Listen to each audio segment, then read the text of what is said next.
गुजरात की जामनगर उत्तर सीट से शानदार जीत करने के बाद क्रिकेटर रविंद्र जाडेजा की पत्नी रीवाबा जाडेजा ने रोड शो किया। इस सीट पर रीवाबा जाडेजा ने बहुत बड़े मार्जिन से जीत दर्ज की और जीत दर्ज करने के बाद जामनगर की सड़कों पर रोड शो कर लोगों का अभिवादन स्वीकार किया।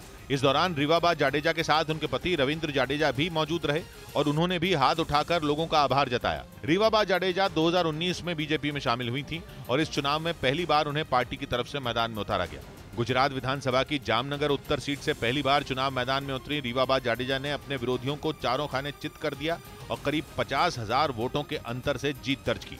और उन्होंने इस जीत का श्रेय प्रधानमंत्री नरेंद्र मोदी और गुजरात की जनता को दिया। 2017 के विधानसभा चुनाव में जामनगर उत्तर सीट पर बीजेपी के धर्मेंद्र सिंह जाडेजा ने जीत दर्ज की थी, लेकिन इस बार पार्टी ने अपने विधायक धर्मेंद्र सिंह जाडेजा का टिकट काटकर रीवाबा जाडेजा पर दांव खेला और वो दांव सटीक बैठ गया। रीवाबा जाडेजा को करीब 84,000 वोट मिले, जबकि दूसरे नंबर पर रहे आम आदमी पार्टी के उम्मीदवार करशन भाई करमूर को करीब 34,000 वोट मिले। वहीं कांग्रेस के उम्मीदवार भूपेंद्र सिंह जाडेजा करीब 22,000 वोटों के साथ तीसरे नंबर पर रहे। ये नतीजा साफ है कि गुजरात की जनता भारतीय जनता पार्टी के साथ थी और आगे भी भारतीय जनता पार्टी के साथ रहेगी। इस चुनाव में बीजेपी ने बड़ा रिस्क लेते हुए कई नए चेहरों पर दांव खेला, जिनमें रीवाबा भी एक है। जामनगर उत्तर सीट से पार्टी के कद्दावर नेता का टिकट काटकर नए चेहरे को मैदान में उतारने का बीजेपी का यह फैसला भी सही साबित हुआ। इस बीच हिमाचल विधानसभा चुनाव में इस बार भी सरकार बदलने की करीब 3 दशक पुरानी परंपरा नहीं टूट पाई और कांग्रेस ने बीजेपी को पछाड़ते हुए बहुमत का जादुई आंकड़ा छू लिया, जिसके बाद मुख्यमंत्री जयराम ठाकुर ने भी अपनी पार्टी की हार स्वीकार कर ली और वो राज्यपाल को अपना इस्तीफा सौंपने के लिए राजभवन पहुंच गए।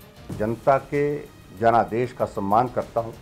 हिमाचल प्रदेश में सरकार बनाने के लिए बहुमत का जादुई आंकड़ा 35 है और कांग्रेस ने 40 सीटों पर जीत दर्ज कर इस आंकड़े को पार कर लिया।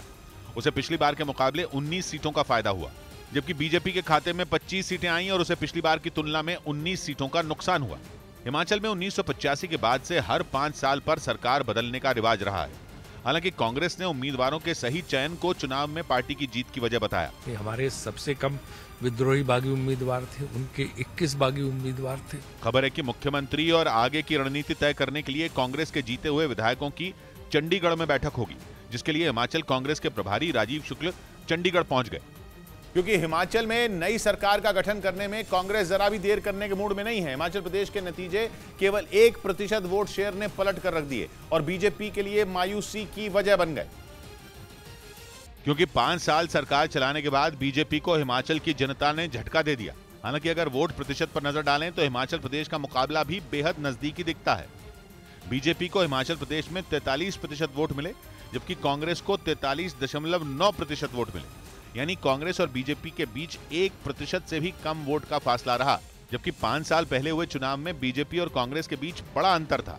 बीजेपी को करीब 49% लोगों ने वोट दिया था और कांग्रेस लगभग 42% वोट हासिल कर पाई थी। लेकिन वोटों के मामूली अंतर ने हिमाचल प्रदेश में सीटों का बड़ा फर्क पैदा कर दिया।